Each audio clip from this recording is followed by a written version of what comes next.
Hello and welcome to another video and podcast from fantasyfootballscout.co.uk. Here we will discuss the best captaincy candidates for game week 18. With Liverpool off on World Club Cup duties, City taking on Leicester, this looks to be the week to take a risk and be a little different. My name is Joe and joining me is David. David, how are you? I'm all right, I guess. I'm a little bit down in the doldrums because Kevin De Bruyne has single-handedly destroyed game week 17 for me. So yeah, that rankles a little bit. But as you mentioned there, plenty of opportunity in game week 18 to pick a differential captain, and hopefully I can make up the lost ground that Kevin has taken away from me. Yeah, it could be some big rank swings this week because all the popular options are either not available or they've got facing tough defences. I just want to say we usually stream these videos live, but this one's been pre-recorded as David and Neil are off to represent us at an awards ceremony this week. David, tell us about that.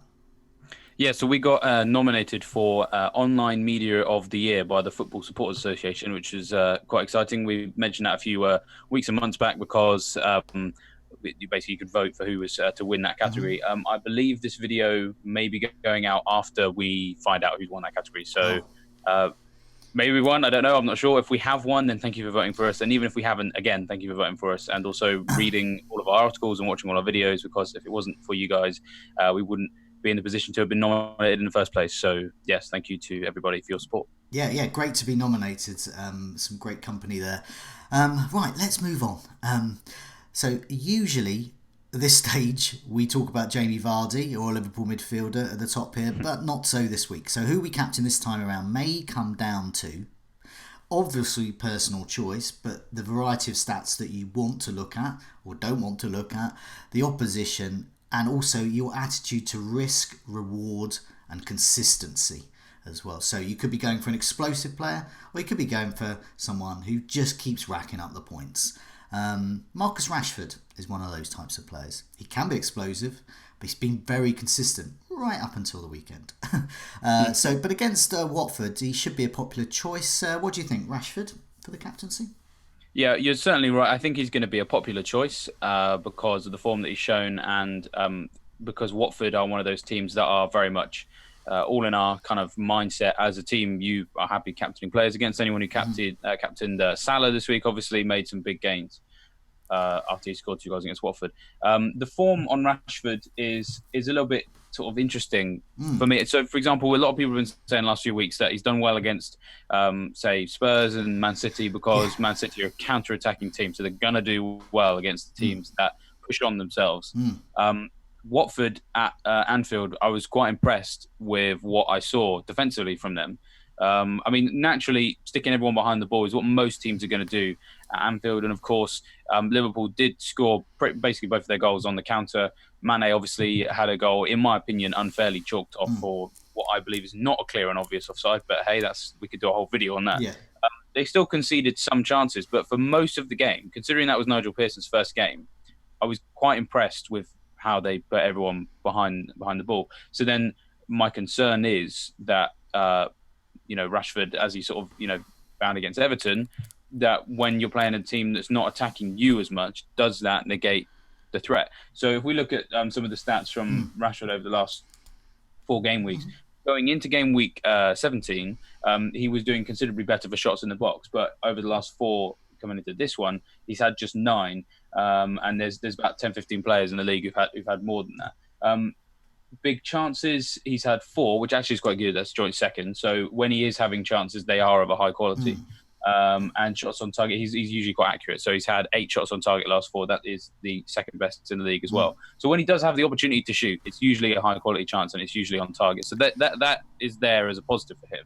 But part of me just worries a little bit about Watford, because if Pearson can have that effect in the first away game at Anfield, first home game against the United team that kind of everybody knows you can frustrate if you're a defensive-minded team. It just, at the back of my mind, it kind of gives me a few doubts. And unfortunately, to be honest, most of the candidates this week, there's that little doubt about, which is probably why the differential ones are going to... It's going to be huge rank swings, because I actually reckon that not many of the captain candidates will come off, and maybe a fair bit of them don't do as well as we hope. lots of unknowns. It's quite a scary game week, I think, this one. Yeah, there's caveats everywhere. What's in favour? So at the moment, Rashford is my bus captain. So that will change over the week because it's one of those weeks to be a bit different. So there's caveats for all of them. What's in his favour? He's delivered attacking returns in 11 out of the 17 game weeks. And he's scored against a range of opponents, I think. So yes, we've seen him score and do well against Chelsea, City, Tottenham. But he's also Sheffield United, Brighton, Villa. These are teams where he's getting attacking returns. The last 4 game weeks, you mentioned about those big chances there. So he's had 4 big chances. Vardy's had 5. But it was, I was interested in Watford. So against Liverpool, yes, they looked better. Liverpool looked worse as well. I wonder if their mind is on the World Club Cup. It was the first Salah goal that I was particularly interested in because it was swift, it was on the counter, it was one good pass. I think it was Firmino to Mane, Mane to Salah, bingo. Bit of class. Now, what Rashford thrives on is that counter, and he has been thriving. If someone can get that pass to him, he can be on the edge of the box because he tends to play out wide, and he doesn't necessarily need to be in the penalty box, just blooming well near it. And he can and he can unleash exactly that kind of shot. That Salah goal was sort of the Marcus Rashford sort of goal that's been scored. Swift counter attack, really exemplary finish. That's what Rashford's been doing. So that's in his favour in those regards. Watford, whether or not he gets the chance to counter, I suppose. Exactly. And as if, do Manchester United have a player like Firmino or Mane who can pass to Salah? So it's going to rely on another Manchester United player being good and being able to pass it to him. So it could be a number of players within that. It could be one of the midfielders. We can only hope as Rashford owners there. But Watford against Liverpool, yeah, so they weren't on top form, but Watford also conceded 14 shots in the box. So yes, they look better, but they were still conceding a whole hatful of chances. And that's what, you know, a player like Rashford would need. Lots of chances. So I don't know. Let's see. My bus captain at the moment, but as you said, there's room for manoeuvre there. Spurs assets take on a Chelsea side that just lost to Bournemouth. Good options for the captaincy, I reckon. So yeah, one of them could sway me. But which one is the best? What do you think? Spurs assets. Yeah, I think Spurs could be where I end up going to because I don't have Rashford right now. Maybe I'll get him. I'm not sure. But if I had to pick someone who players I have right now, it might be a Spurs asset. This Chelsea fixture, I think, is quite nice. I think they are to some extent suffering without Tomori while he's been injured. So the defense hasn't been good in the last few game weeks. Yeah. And away from home, 3 goals conceded away at Everton in game week 16, 2 goals conceded away at Man City game week 13. They even conceded away at Watford when they weren't scoring goals game week 11. 2 conceded away at Burnley. He even conceded away at Southampton, Wolves, Norwich, 4 at Man United. So still no clean sheets for Chelsea. You know, they're conceding a fair bit on the road, and as I said, Tomori out. It bodes well for the Spurs assets. Yeah. And I mean, we kind of could probably reiterate some of the stuff that we said on the Scoutcast last week, that I still think that Son is probably the better of the options because he's got the ability to get goals and assists. He's created 4 big chances in the last 4 game weeks, which is joint second, level with De Bruyne. So he's still providing that level of creativity. 7 shots in the box, 1 big chance and 3 shots on target isn't as good as we'd perhaps like. In actual fact, Ali is a little bit better in that particular regard. Ali's had 8 shots in the box, 3 big chances and 7 on target. But he's obviously created fewer chances. So I think either of them, if I mean, a lot of people only own one. I own both. I know that's quite rare. If you have both, it's a tough choice. But if you owned only one of them, then then I think going with them would be a good choice. I only own Ali at the moment. I intend to own Son as well, and I will be facing that tough choice, and that's why I might just go with Marcus Rashford to save myself the choice. But I know that Chelsea fans are particularly concerned about Ali. They feel that he has a good record against them. I look at that, as you said, you look at Son's consistency there in terms of assists and goal potential. But yeah, I don't know, something about Ali. It's going to be a tough choice. I know that Harry Kane is not there. I have had Harry Kane for parts of this season and got rid of him as well. But I still feel that Son and Ali are better options at the moment, and I think Kane is gonna rely on penalties. I think if he's going to get any returns. You mentioned the Chelsea defence there, so I was having a look at the game week that's just gone by, game week 17. And looking at some of the defensive stats there. So goal attempts in the box conceded. Bournemouth, who beat Chelsea, actually the worst. They conceded 15. And then Watford, I've mentioned them as well, 14, the second worst. Third worst so far, Chelsea. Bear in mind, this is being recorded before the Brighton Palace match, so of course, plenty of room for them to move up and concede a whole bunch of chances. But yeah, you mentioned Chelsea not looking good without Tomori. Looking a bit shaky at the back. Yeah, 11 goal attempts against Bournemouth. How many goal attempts in the box are they going to be conceding against Spurs? A lot. We talk about potential explosiveness sometimes with players, but sometimes what you might need is a bit of consistency. And if you want that, Jimenez is your man, surely, at Wolves. He takes on a Norwich side that has struggled at home of late, and he's done ever so well. For me, I mean, just an assist this week, but that's just what he does. So I think you're going to get some points. How many is another matter. But what do you think? Jimenez for the captaincy? Yeah, I think Jimenez is a good shout this week. But I actually think it's more on the form than the fixture. So, as you mentioned there, an assist this week, his assist potential is always great. He's created 5 big chances in the last 4 matches that he's played in, which is the best of anyone in the whole league. So he's created more than Son, more than De Bruyne.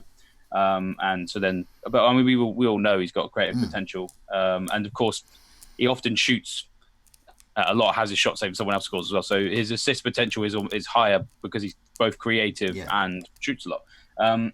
Interestingly enough, I mean, I know that a lot of people are going to be on Jimenez anyway, but anyone who has Jota, that doesn't include me anymore, sadly, as we all remember from last week. I actually think Jota looks more likely to score in this game than Jimenez, but of course not to assist. So I still think that Jimenez, that extra bit of money, is probably worth paying. But if you're sat there with Jota, I would consider him for captaincy this week because last 4 matches he's had 13 shots in the box. Jimenez has had just 10. He's had 2 big chances. Jimenez has had just 1, and 5 shots on target. Jimenez has had just 4. And just compared to the rest of the league, Jota's 13 shots in the box is the joint 3rd highest. It's only 1 fewer than Vardy, and his 5 shots on target also puts him. I say top 5. There's a number of players tied for 5, 6, 7, and 8 shots on target, but it's still in a decent position within the league. So Jota not an awful option either. Jimenez obviously reliable too. The reason I say it's a form pick over a fixture pick is I do think that Norwich are making some improvements. You're right that they are usually more open at home. We saw that at the Championship last year. Even though they won the league, they conceded considerably more goals at home. They did away because they just play such a more open style of football and they're very dangerous going forward. But in the last 4 game weeks, we are seeing some improvements based on where they were before. So 38 shots conceded in the box is still bottom half. But it's kind of low mid-table rather than right at the bottom, which is what they were when they had a load of people missing. Big chances conceded. Of course, they went into that game against Leicester, I think, joint 3rd in the league with big chances conceded in 4 previous matches and only conceded once against a Leicester team that was in good form. They've now conceded 5 big chances. There's about 6 teams that have conceded fewer, but either way, it's kind of like top half. So improvements there. And XG as well. XG conceded a little bit worse. It's still kind of mid-table, 5.64 they should have conceded over the last couple of games. So I think they'll concede, but I think they are slowly turning in a bit of a corner. We always like to know who the whipping boys are, don't we, Joe? And I think that Norwich are creeping away from that status now that Zimmerman's come back, and it has a twofold impact on that team. Not only does it make them a bit sure at the back because him and Godfrey are quite a decent centre-back pairing, but at the same time makes them more dangerous going forward because of the way they play their football. It means they can play out from the back, from the goalkeeper and the defence better. That means that then they can hold possession higher up the field with the attacking midfielders and Pukki, and then, of course, that in turn protects the back 4 as well because possession is in the right area of the field for them. So I think they'll concede in this game. But I do think the days of Norwich getting tonked like every week, I do think that they are kind of over. That's true, definitely. They've definitely got better. Very interesting what you're saying about Jota there, because Jimenez is my vice captain at the moment. Just that pure consistency, really. If I want to get an assist or a goal, I think he's the man. What you said about Jota, he could be the more explosive option. He's certainly lower owned, so he could be the mega differential option. Should all the others we've mentioned so far fall flat? Just want to mention about Norwich. I looked at their last 4 home matches, so that includes some Zimmerman action there, but it also so it does reflect something. But they're actually they're still currently on underlying stats wise still poor at home defensively compared to away. So I had a look at goals conceded. They've conceded 9. West Ham are the worst, conceded 10 in the last 4 home matches. Looking at big chances conceded, West Ham have conceded 13, but Norwich over the last 4 home matches have actually conceded 12. So I think very interesting what you were saying about Norwich in the Championship last season, because that could be a trend that is continuing this year. They have tightened up, they're doing it on the road, but at home they're still going for it. And I hope that is the case as a Jimenez owner, and I think those that are daring to be different with Jota could be in for an afternoon. Pukki, an extreme differential these days for the captaincy. Didn't used to be that way, but yeah, he's in good form, good scoring form, so he could be an option. Speaking of consistency, though, Ings versus Villa could be a good shout. Ings has returned in 5 of his last 6 appearances in the league, plus over the last 4 home matches. Villa have conceded a whole bunch of big chances there. So yeah, what do we think of Ings for the captaincy? Don't usually mention him in this video, but could be a week for Ings. Yeah, it's the week to talk about Ings for the captaincy, definitely. A lot of people think that they broke Ings if they signed him for the most recent game. I don't think you did. I think you got very unfortunate, and so did I, and those of us who all got Ings. He should have scored, really. He probably could have come out of that game with a hat-trick, because he hit the bar, he then smashed a goal in from like 30 yards that should have stood. I mean, there was like, the referee called it back for a foul, and I watched the clip, and I was like, I don't know what the foul was there. So poor refereeing on that. And he hit the post as well. So, if all of those had gone differently, it were very, very small margins. The shot for the bar was an inch lower, the shot for the post was an inch to the left, and if the referee had made the right decision on the so-called foul, it's a hat-trick. Yeah. So he's in good form. And then, of course, this Villa team, I will always consider anyone playing against Villa, because I don't trust their defence at all, with good reason. So, we've been talking about how often they concede shots in the box. That's kind of been their bottom of the league for the whole season, and that's still carrying on now. So last 4 matches, shots conceded in the box, 54 for Villa, and that's the most. And as you've already mentioned, we are recording this before Palace Brighton. Brighton are currently second for that start on 48. That could go up, or I should say may have gone up by the time you're watching this. Yes. We'll have to see. Although it's Palace at Selhurst Park, so might go down. But either way, Villa are in a very precarious position, conceding shots in the box. 13 big chances conceded, also the worst at the moment at time of recording. And XG conceded in that period 10.09, which is 3 more than the second bottom in Brighton, 7.3. Of course, again, that may change, but either way, to potentially should have conceded that number of goals in the last 4. You can tell they're not doing great. Mings, as much as I think he's not had a great season, him not being there obviously is also a problem. So that injury there makes them worse still. So they are going to concede chances, and if Ings is in the form that he's in, then it's quite hard to see him not getting something. And as you mentioned there, if we're looking for, because this week you could either go for differential to make up ground, or you just kind of want to go for the least worst option. A lot of people have had to think about that phrase in the last couple of months. Then maybe Ings is the way to go, because the reliability is there. So it's I think maybe that's what might draw people to him, especially with Villa being such a bad defensive team. Yeah, I jokingly went on social media after Ings' blank this week saying that everyone had broken him. But I, of course, was joking because I was a non-owner, and I was extremely lucky because he, as you said, he could have got an absolute, could have got a monster score there. I've had a look at Villa at home. They're particularly, I always think home and away are interesting, but I think they're particularly interesting for some of the promoted sides, because they often either rely a lot on their home crowd performance there, because they're going to bigger, more unfamiliar grounds, away from home. But in the case of Norwich, obviously it's completely different. They're just going for it at home, and Anyway, so what I was looking at Villa. So Villa last 4 home matches have conceded 11 big chances there.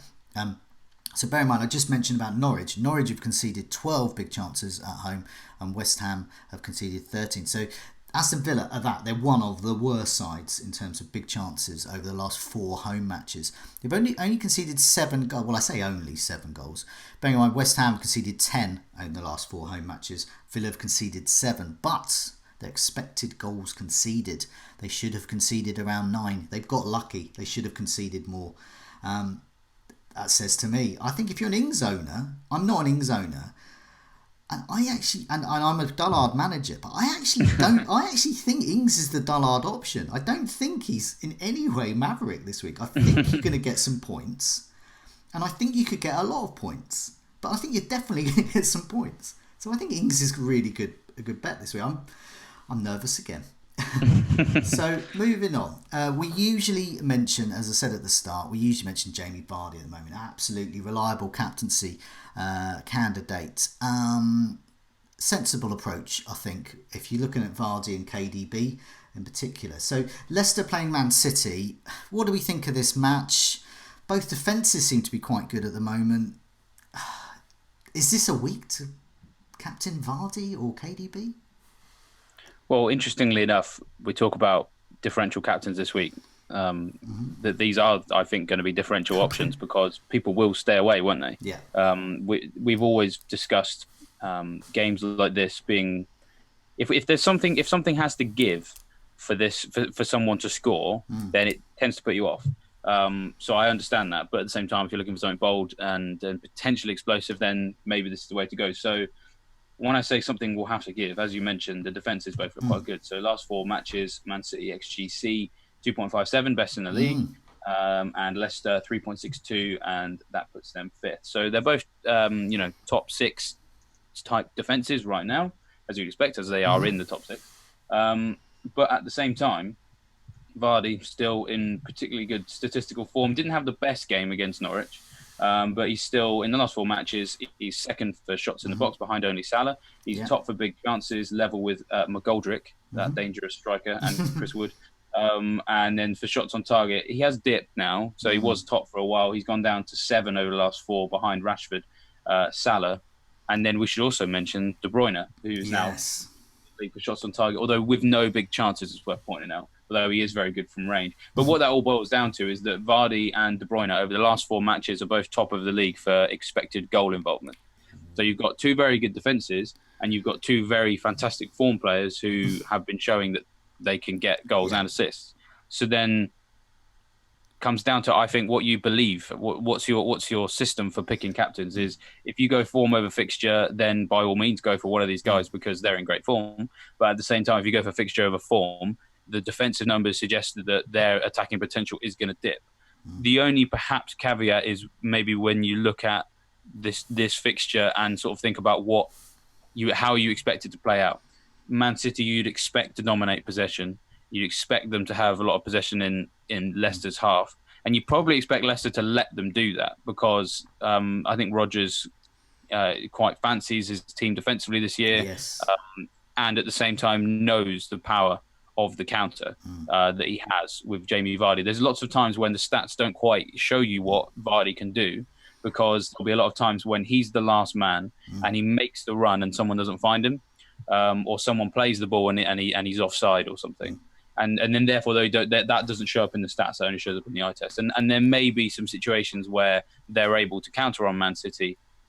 Because that's usually what it is. Man City's XGC is never normally that high, but they don't tend to keep clean sheets hugely often because it's like if they concede a big chance, it's probably going to go in because, with all due respect, I don't think their defenders can defend like traditional defenders, and I don't really think Ederson is a traditional goalkeeper for making saves. Of course, he's not terrible; he can make saves, but he's not a Nick Pope or a Dean Henderson. He's in the team to pass the ball, so there's every chance that Vardy can get something. It's just, at the same time, every chance Man City just keep possession in Leicester's half the whole game, and he never gets to look in. So big decision if you're going to go with that. Well, I'm glad you mentioned expected goal involvement because when we were on the Breakfast Club at the weekend, I quickly cobbled together a table about expected goal involvement. Just thinking it was something quite interesting.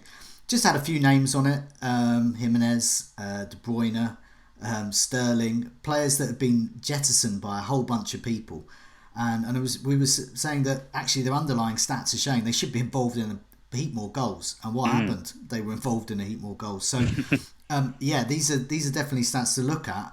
And yeah, it just depends on whether you think their defences are going to be breached. And there's no doubt about the form of De Bruyne and Vardy. Great picks for the captaincy on paper on their own merits, but I just wonder about the nature of this clash because it's essentially a sort of Champions League place, top of the table clash at the moment. So it could be tight.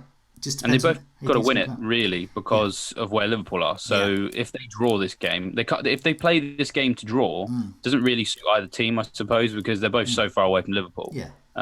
So there's that element to it too. Yeah, it just depends how you think it's going to play out and the mentality of them as well. But there's no way we're going to sit here and say that De Bruyne and Vardy aren't good captaincy shouts. Oh, yeah. They are. They always are. It's barrel scraping time.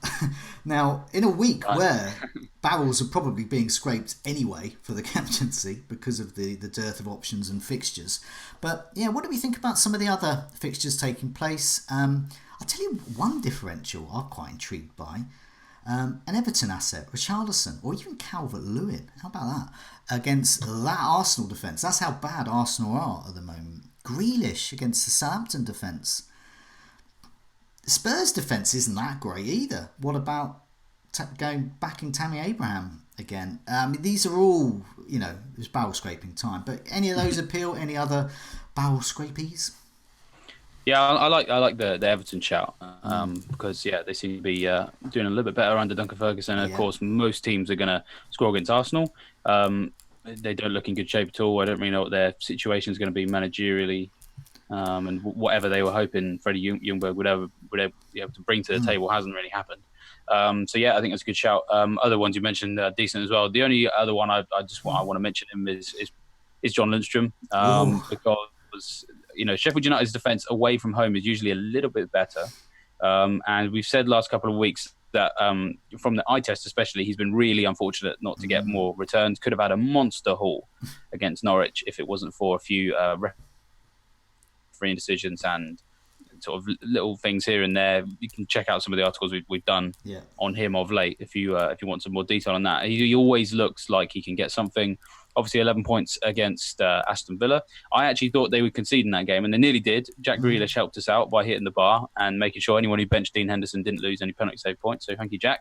But they obviously they kept out a team that I thought was capable of scoring against them largely. So they could keep a clean sheet against Brighton. So then there's some 4 points there. As I said, John Lundstrom's attacking potential is always going to be very obvious, and always there's always going to be chances. Brighton are very vulnerable. As a Brighton fan, also just someone who follows fantasy football, it's obvious. Brighton concede from set pieces. They're not good at them. Yes. They score a lot from set pieces too. They concede a lot. So it could be one of those Sheffield defender type. Sheffield defender or a player because remember Lundstrom isn't actually a defender. Exactly. But he's the guy that will get that ball in. He could be the guy that is on the end of a corner, for example, as well. So, I think that's not a bad shout, actually. Even if they concede, there is attacking returns there for their defence. Interesting. Meanwhile, it's time to say goodbye, but it's time to say good luck with the game week, but also just to plug the members area again, just to tell people, not only can you get it for the whole season, the memberships, all the access to exclusive stats, season ticket, exclusive articles, everything like that. You can also get it on a monthly basis. Have a look on fantasyfootballscout.co.uk for more. But for now, David, thanks a lot for your time. Cheers, and good luck to you in Game Week 18, Joe.